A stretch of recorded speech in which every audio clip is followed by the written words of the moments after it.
So I've talked about one pop punk record thus far in the series, and it's undeniably a genre that seems to be either met with love or vitriol by many in the music reviewing community.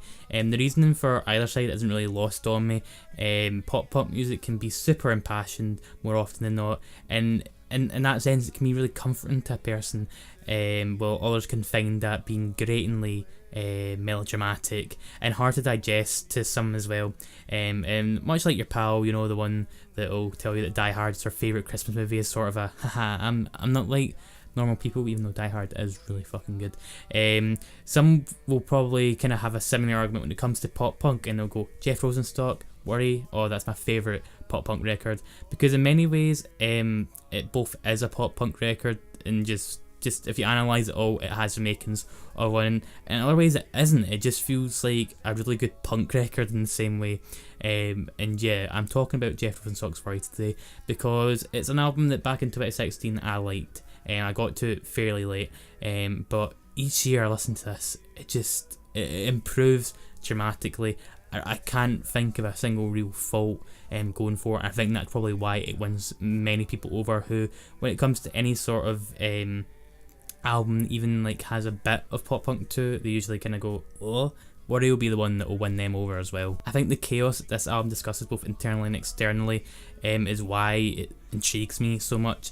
I think many were quick to put an anti-Trump label on this album when it dropped, because it came out pretty soon, in a close proximity to when Trump won the election, and while it can certainly be viewed with that lens, if you lived in a preferred alternate timeline, the socio-political connotations to a lot of these tracks wouldn't be tainted or weaker. And the song that comes to mind right away is To Be a Ghost, which starts off with some anecdotes about how people just don't tend to care about stuff until it's comedic or trending where they can sort of benefit from it, and just kind of calling out those who are adamant to be centrist on stuff like police brutality and end up being apologists. It's fine to be trying to be level-headed and a lot of stuff and trying to be the enlightened centrist, but on some stuff it's quite clear-cut what's happening, and by not siding with the victim you're being a bit of an asshole. And just I think Jeff has that rage within him, and he just kind of lets it loose. He starts to kind of brew it at first. There's this like soul guitar section before some drums and some emerge. They emerge and make the sinisterness just amplify. It really hits in to that note of using your outrage to hit those at fault, as Jeff puts it, when they're not expecting anything. It's undoubtedly one of my favourite protest songs, and even if you want to be one of those remove politics from my music please kind of folk, it's just a really well composed song that teases and satisfies. Like,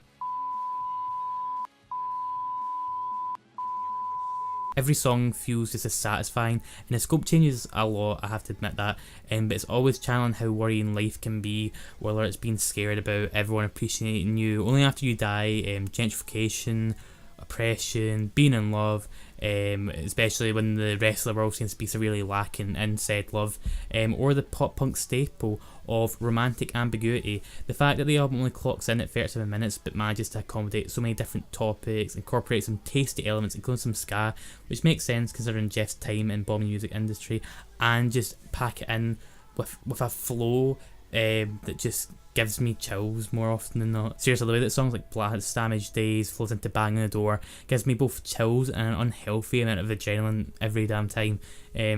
I've only just recently gave this like a 10 out of 10 score because I can't deny that feeling, that feeling you get when you know an album is just so perfect to you. So if you haven't listened to Worry, I really do implore you to go out and listen to it, and if you have listened to it, let me know what you make of it, and I'll catch you guys soon, and by soon I mean tomorrow, for another Christmas cracker. As always, thank you for watching, stay safe, stay hydrated.